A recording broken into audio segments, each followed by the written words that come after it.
Bismillahirrahmanirrahim. Assalamualaikum warahmatullahi wabarakatuh. Selamat pagi anak-anakku sekalian. Kelas sejarah lokal. Hari ini saya ingin menjelaskan tentang rencana pembelajaran semester ya untuk mata kuliah sejarah lokal. Nah, di sini ada capaian pembelajaran. Nah, nanti bisa dilihat di Syam Oke yang saya sudah upload RPS-nya.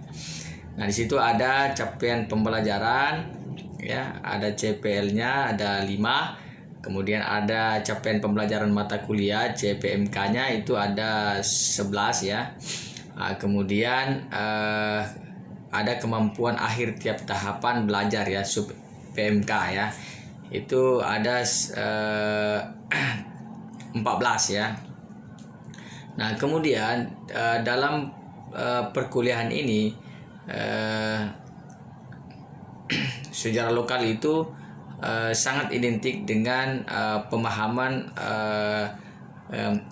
sejarah lokal ya, yang ada hubungannya dengan sejarah nasional. Sebenarnya di situ akan ada tipe-tipe lokal ya, sejarah lokal ya.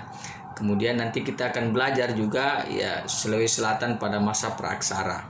Nah, nanti pertemuan-pertemuan selanjutnya juga kita belajar tentang bagaimana latar belakang berdirinya kerajaan-kerajaan lokal di Sulawesi Selatan.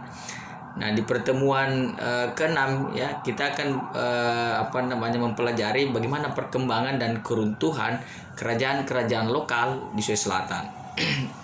Kemudian juga kita akan mempelajari tentang persekutuan Goa, Talo, dan Teluk Pocoir ya. Nah, ini nanti di pembahasan di pertemuan ke-7 ya. Kemudian di dalam pertemuan ke-8 itu kita akan membahas tentang bagaimana persekutuan Limai Ajatapareng dan Teluk Limpoir ya. Nah, ini menjadi pengetahuan lokal untuk kemudian mengetahui tentang persekutuan di Sulawesi Selatan. Kemudian ada juga Sulawesi Selan masa VOC ya, masa Hindia Belanda. Kemudian juga ada bagaimana Sulawesi Selatan di masa penjajahan Hindia Belanda ya. Kemudian bagaimana di masa pendudukan Jepang ya Sulawesi Selatan. Kemudian bagaimana sejarah Sulawesi Selatan di masa pergerakan dan kemerdekaan. Selain itu, nanti di pertemuan akhir kita akan belajar tentang gangguan keamanan ya, di gangguan keamanan di Sulawesi Selatan ya pada masa awal masa kemerdekaan. Nah, ini semua yang akan menjadi kajian dalam sejarah lokal ini semua sangat penting untuk anak-anak sekalian telaah ya. Sehingga untuk pertemuan pertama ini silakan dibaca RPS-nya. Nah, kemudian ada kontrak perkuliahan ya. Intinya adalah untuk pertemuan pertama anak-anakku diharuskan dan wajib ya untuk membaca RPS-nya ini ya. Oke, anak-anak sekalian, ada banyak buku-buku yang menjadi bahan bacaan ya.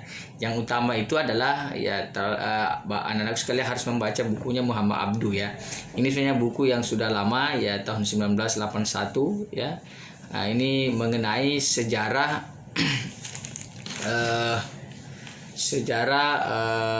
perlawanan terhadap imperialisme dan kolonialisme ya.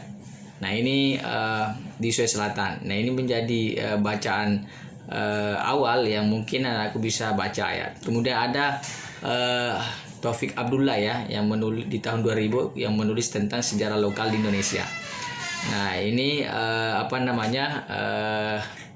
diterbitkan di Yogyakarta ya, Gajah Mada Press ya.